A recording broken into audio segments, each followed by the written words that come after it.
चले वाटे चले चित्तम। नमस्कार दोस्तों, मेरा नाम स्नेहा कौशिक। आप सभी का स्वागत है मेरे चैनल पे। दोस्तों, चले वाटे चले चित्तम मतलब जिस तरीके से हमारी श्वासें चलती है, हमारा जो मन है, हमारा जो चित्त है, वो भी उसी प्रकार ही चलता है।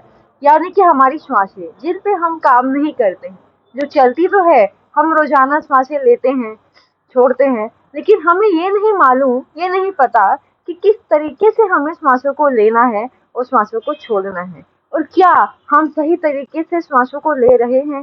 क्या जो हमारे लंग्स हैं वो अच्छे से कार्य कर रहे हैं।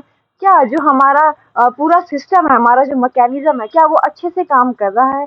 जी, हमारा पूरा जो चलता है शरीर, सब श्वासों पर है। और श्वासों का अच्छे से चलना, निरंतर चलना, सही तरीके से चलना बहुत ही ज़्यादा आवश्यक है, यानी कि बहुत ही ज़्यादा ज़रूरी है। जैसा कि हम सब जानते हैं, जिस तरीके से आज के समय में बीमारियों ने हर जगह फैली हुई है, फैला हुआ किया हुआ है, वो इस वजह से क्योंकि हम लोग अंदरूनी जो है, हम लोग जो है ताकतवर नहीं है, हम कमज़ोर हैं। हमारी इम्यूनिटी भी अच्छी नहीं है। श्वास अगर हमारी अच्छे से चलती है और हम श्वासों को अच्छे से ले रहे हैं, तो हमारा जो जीवन है वो बहुत ही सरल हो जाता है। यानी कि हम बीमारियों से दूर हो जाते हैं। हमारे शरीर में जितनी भी प्रकार की जैसे भी बीमारियां होती हैं, हम उनसे आसानी से लड़ सकते हैं, और तो और हम उन बीमारियों से बच सकते हैं। वो बीमारियां हमारे शरीर को जो है आसानी से नहीं लगती हैं। तो दोस्तों, आज का जो हमारा वीडियो है, उसमें हम 2 ऐसे प्राणायाम के बारे में बात करेंगे जो कि बहुत ही ज़्यादा बेस्ट, महत्वपूर्ण है, इम्पोर्टेंट है। सिर्फ केवल उन्हीं 2 प्राणायाम को अगर आप रोज़ाना 10 मिनट भी कर लेते हैं, यानी कि रोज़ाना सुबह और शाम में, जिस भी वक़्त आपके पास समय हो, आप करेंगे, तो आपको जो है आपके पूरे शरीर में जितनी भी बीमारियाँ हैं, आपको खुद को महसूस होगा कि वो जो है ठीक हो रही हैं, प्लस आपको बीमारियाँ आसानी से नहीं लगेंगी। यूँ तो हर बीमारी के लिए अलग-अलग तरह के प्राणायाम होते हैं। जिस प्रकार से हाइपरटेंशन या हाई बीपी के लिए चंद्रवेदी प्राणायाम होता है, उसी तरीके से लो बीपी के लिए सूर्यवेदी। लेकिन 2 प्राणायाम ऐसे हैं जिसमें आपको किसी भी तरीके की बीमारी में आप उसको कर सकते हैं। यानी कि जो 2 प्राणायाम आप रोजाना डेली बेसिस पे आप इन प्राणायाम को कर सकते हैं। तो दोस्तों, जो सबसे पहला प्राणायाम है जिसके बारे में मैं बताना चाहूंगी, वो है कपालभाति। जी हाँ, कपालभाति जो कि एक क्रिया है, जिसको एक क्रिया के रूप में भी किया जाता है, और कपालभाति को एक प्राणायाम के रूप में भी किया जाता है। कपालभाति प्राणायाम के बहुत सारे मेजर बेनिफिट्स हैं, और कपालभाति को करने से आपका जो है स्टमक का फैट भी बहुत ही जल्दी से खत्म होता है। बहुत सारी बीमारियां जो है हमारे पेट से ही निकलती हैं और पेट से ही उत्पन्न होती हैं। तो कपालभाति एक ऐसा प्राणायाम है जो आपके पूरे शरीर पे काम करता है। तो कपालभाति जो है आप रोजाना कर सकते हैं। इसे कैसे करना है और इसे करने का सही तरीका क्या है, इसके बारे में मैं आपको बता देती हूँ। कपालभाति प्राणायाम के लिए आप सबसे पहले कोई भी आसन लीजिए अपना। कोई भी मैट या दरी कुछ भी आप ले सकते हैं। किसी भी शांत जगह पे जहाँ पे आपको जो है बहुत ज़्यादा डिस्टरबेंस ना हो, आप ऐसे वहाँ बैठिए और आप पद्मासन लगाइए इस तरीके से। और जो लोग इस तरीके से पद्मासन नहीं लगा सकते हैं, वो अर्ध पद्म भी लगा सकते हैं, यानी कि एक पैर से। और जो लोग ये भी नहीं लगा सकते हैं, वो नॉर्मल सुखासन में ही बैठ सकते हैं इस तरीके से। और जो लोग लगा सकते हैं, वो पद्मासन लगाइए। और पद्मासन लगाने के बाद आप जो है ज्ञान मुद्रा बनाइए। अपनी जो इंडेक्स फिंगर है और जो थंब है उसको इस तरीके से मिलाइए, अपने जो है घुटने पे इस तरीके से आराम से कोमलता से अपने हाथों को रखिए और आराम से आंखों को बंद कीजिए। जब आप आंखों को बंद करेंगे तो आप कपालभाति प्राणायाम को शुरू करेंगे। उसमें करना क्या है, आपको एक डीप इनहेल करना है, और हाँ, आपको फोर्सफुली जो है अपने नोस्ट्रिल से एक्सहेल करना है। और जब आप फोर्सफुली एक्सहेल करेंगे तो आपका जो स्टमक है वो अच्छे से अंदर की तरफ कॉन्ट्रैक्ट होगा, यानी काफी अंदर की तरफ जो है वो स्टमक अंदर की तरफ दबेगा, यानी खींचेगा। तो विच इज नॉर्मल, उसको होने दीजिए। और उसके बाद जो सांस लेने और छोड़ने की जो प्रक्रिया, यानी कि ब्रीद इन ब्रीद आउट जो है, वो ऑटोमेटिकली चलता रहता है। उसके लिए आपको स्पेशली कुछ करने की या ध्यान देने की जरूरत नहीं है। आप जो है सिर्फ ध्यान देंगे अपने एक्सहेलेशन पे और अपने जो है कपालभाति की क्रिया पे, और आपको आसपास से किसी और चीज पर ध्यान देने की आवश्यकता नहीं है।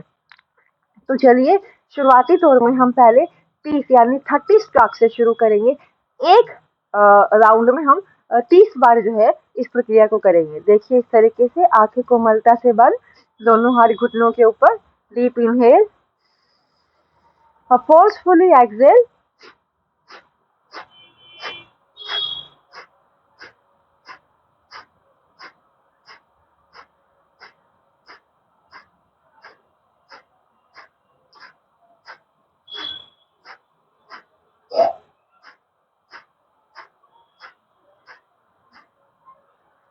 Excel, relax.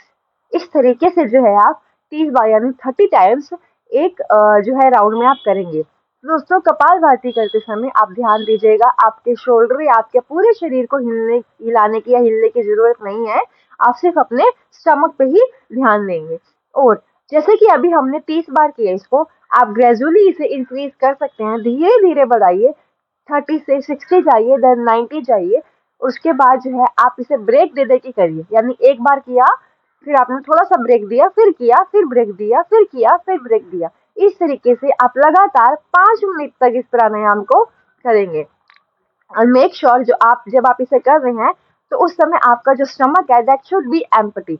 इसलिए आप या तो सुबह खाली पेट इसे लगाइए, अन्यथा अगर आप इसको शाम में कर रही हैं तो मेक श्योर कि आपने जो है 2 से ढाई घंटा पहले कुछ ना खाया हुआ हो। तो इसे खाली पेट कीजिए और मैं जो आपको गारंटी बता रही हूँ कि आपको इसका इफेक्ट बहुत अच्छे से दिखेगा। और जब भी आप कोई भी, जैसे कि अभी आपने कपालभाति की प्रैक्टिस किया, तो एकदम से आंखें ना खोलें, आंखें बंद रखें। उससे होने वाले प्रभाव यानी इफेक्ट्स को कुछ सेकंड के लिए, कुछ पलों के लिए महसूस करिए। तो ये था हमारा पहला प्राणायाम। इसके बाद हमारा जो दूसरा प्राणायाम है दैट इज नाड़ी शोधन प्राणायाम।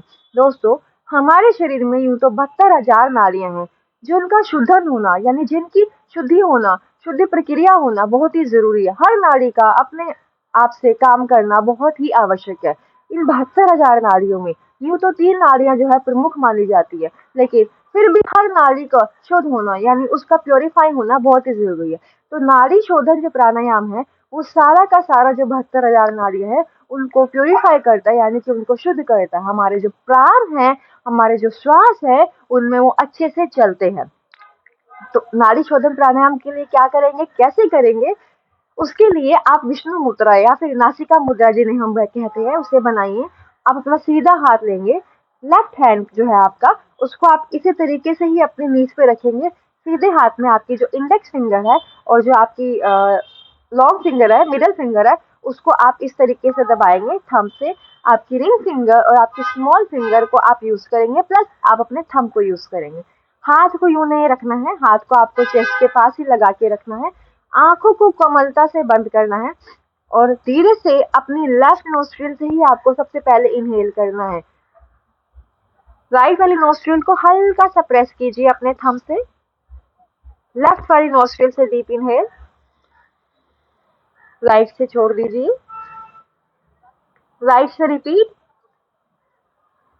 लेफ्ट से छोड़ दीजिए। इसको आप रिपीट करते जाएंगे, सेम अल्टरनेट।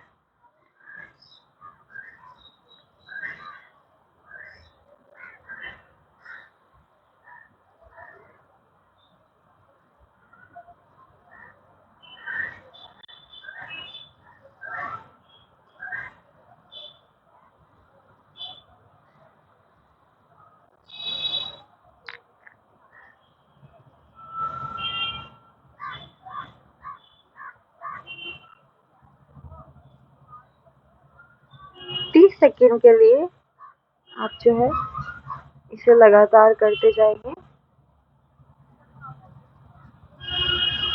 और जब आप वापस आएंगे आप लेफ्ट नॉस्ट्रिल से ही पूरा सांस बाहर निकाल देंगे, यानी डीप एक्सेल एंड रिलैक्स।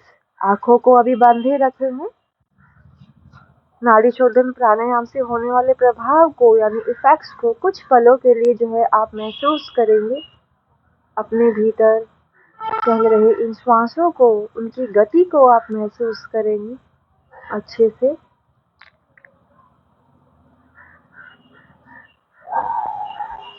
धीरे धीरे से आप अपनी आंखों को खोलेंगे। तो दोस्तों ये जो नाड़ी शोधन प्राणायाम था, इसे भी आप इसी तरीके से रिपीटेशन में करेंगे, यानी आपने 30 सेकंड किया, फिर आप कुछ देर के लिए रिलैक्स हुए, यानी कुछ सेकंड के लिए, कुछ पलों के लिए रिलैक्स हुए, आप फिर से शुरू करेंगे, फिर रिलैक्स होंगे। ये शुरुआती तौर के लिए है, और जब आप अच्छे से इसको करना सीख जाते हैं, यानी कि आपको कुछ वक्त हो जाता है, तब आप इसका जो टाइम पीरियड है उसे आराम से बढ़ा सकते हैं। तो इस प्राणायाम को भी आप सुबह 5 मिनट और शाम में 5 मिनट जरूर कीजिए, और इसके भी होने वाले इफेक्ट जो है बहुत ही लाभकारी हैं, यानी कि बहुत ही ज़्यादा इफेक्टिव हैं ये जो 2 प्राणायाम मैंने आपसे बताए। तो अगर आप इन्हें रोजाना करते हैं तो आपके शरीर को कोई भी बीमारी नहीं लगती है, आप पूरी तरीके से जो है स्वस्थ रहते हैं, तंदुरुस्त रहते हैं। क्योंकि जो प्राण है, यानी जो हमारी श्वास है, जब वो हमारे अंदर अच्छे से कार्य करते हैं, अच्छे से चलते हैं, तो हमारा जीवन भी जो है, यानी दीर्घ आयु, आपकी जो है लाइफ भी लॉन्ग हो जाती है, क्योंकि आप अपनी श्वासों पर नियंत्रण पा लेते हैं। प्राणायाम का मतलब ही यही है, प्राण प्लस आयाम, यानी कि आपके श्वासों पे नियंत्रण। जब आप अपने श्वासों पे नियंत्रण पा लेते हैं, तो आप समझिए आप अपने शरीर में होने वाली बीमारियों को भी खत्म कर देते हैं। तो दोस्तों, आप इन 2 प्राणायाम को रोजाना कीजिए, और इसके इफेक्ट्स, यानी इसके जो बेनिफिट्स हैं, उन्हें उठाइए। तो आज भी आपकी मेरी वीडियो पसंद आए तो प्लीज इसे लाइक कीजिएगा, ऑल्सो शेयर कीजिएगा, और नीचे बेल आइकन को दबा के इस चैनल को सब्सक्राइब भी कीजिएगा, ताकि आपको मेरी आगे आने वाली वीडियोस जो है उसका अपडेशन मिलता रहे, आप अप टू डेट रहे। थैंक यू, फिर मिलते हैं, धन्यवाद।